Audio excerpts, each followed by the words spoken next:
study trends, not emotions. So I just established that if you want to become wealthy, you got to take the money that you don't spend and go out and invest your money. Right? This is how you become wealthy. Well, the next thing that happens to a lot of people is you assume that if you want to build wealth, you got to find the next hot thing. So now you're waiting for the news for this next big thing to pop off. You hear the news that GameStop is up 100%. And so now you get excited. Oh my God, I'm going to be able to double my money in a week. And so this is where people start dumping their money because you hear the emotions.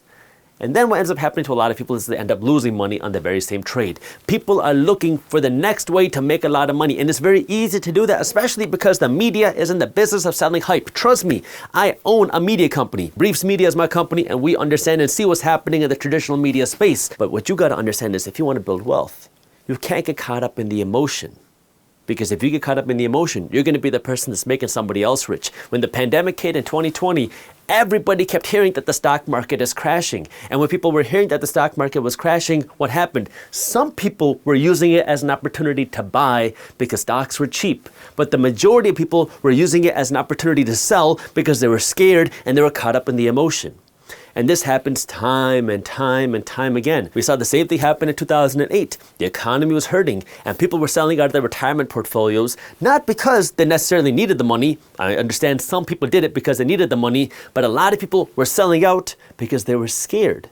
And so now when you let emotions, fear, or excitement drive your financial decisions, you're going to be the person making somebody else rich. And this is why so many people end up losing money in the markets. And this is where what I want you to understand is not the emotion, but the trends. That's where the wealth is built. And the real estate market is easier to understand this because in real estate, when I go out to invest money, what I'm looking for is an area where I believe people are moving to and where money is moving to and businesses are moving to. Why? Because then if people, money, and businesses are moving to this area, in 10 years, this area is going to be in even more demand. There's a limited pieces of land in this area, which means rental prices are going to go up, property values are going to go up. And there are ways to study this. You can see where our population is growing. Where is money growing? Where are businesses growing? Where are people moving to? And where are people moving away from?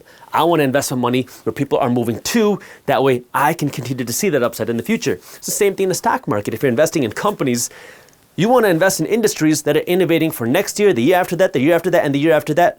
Not that are now dying because they stopped innovating 2 years ago. This is where now it's about understanding the trends, not just understanding the emotions, because most people think that I'm going to be an investor in the stock market. Then they hear the news about some interesting cryptocurrency, about some interesting meme stock, about some interesting whatever, and then they go and dump their portfolio in there thinking that they're going to get rich quick. And then you end up being the person that makes somebody else rich because you bought somebody else's now huge gains. If you enjoyed this clip and you want to continue your financial education journey, I have another video that I think you'll love. All you got to do is click that button right over there. And for those of you who want to stay up to date on the top finance and business news, you can join Market Briefs, my free financial newsletter, by clicking that button below. Thank you for watching, and I'll see you in the next one.